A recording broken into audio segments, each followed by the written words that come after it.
প্রস্রাবের রাস্তা দিয়ে কোনো কিছু বের হওয়া, মুখ করিয়া বমি হওয়া, শরীরের কোনো জায়গা হইতে রক্ত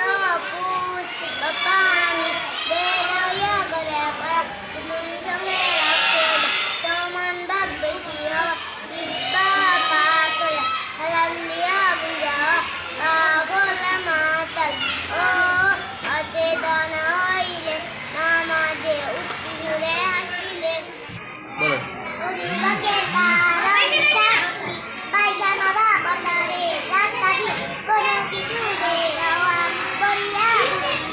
শরীরের কোনো জায়গা হইতে রক্ত পুঁজ বা পানি বের হইয়া গড়ে পড়া, শুধুর সঙ্গে রক্তের ভাগ সমান বা বেশি হওয়া, চিত্তা কাত হইয়া হেলান দিয়া গুঁজা হওয়া, পাগল মাতাল ও অচেতন হইলে নামাজে উচ্চ স্বরে হাসিলে। চারপরাত সমস্ত মুগ্ধহা, দোনো হাতে কোনো সহদোয়া,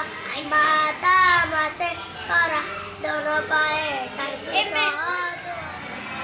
দুশলে তিন ফরজ ভালোভাবে কুনি করা, নাকে পানি দেওয়া, সমস্ত শরীর ভালোভাবে দৌত করা, তায়াম্মুমে তিন ফরজ নিয়ত করা, পাক মাটিতে হাত মারিয়া হাতে হাতে টোকা দিয়া, সমস্ত মুখ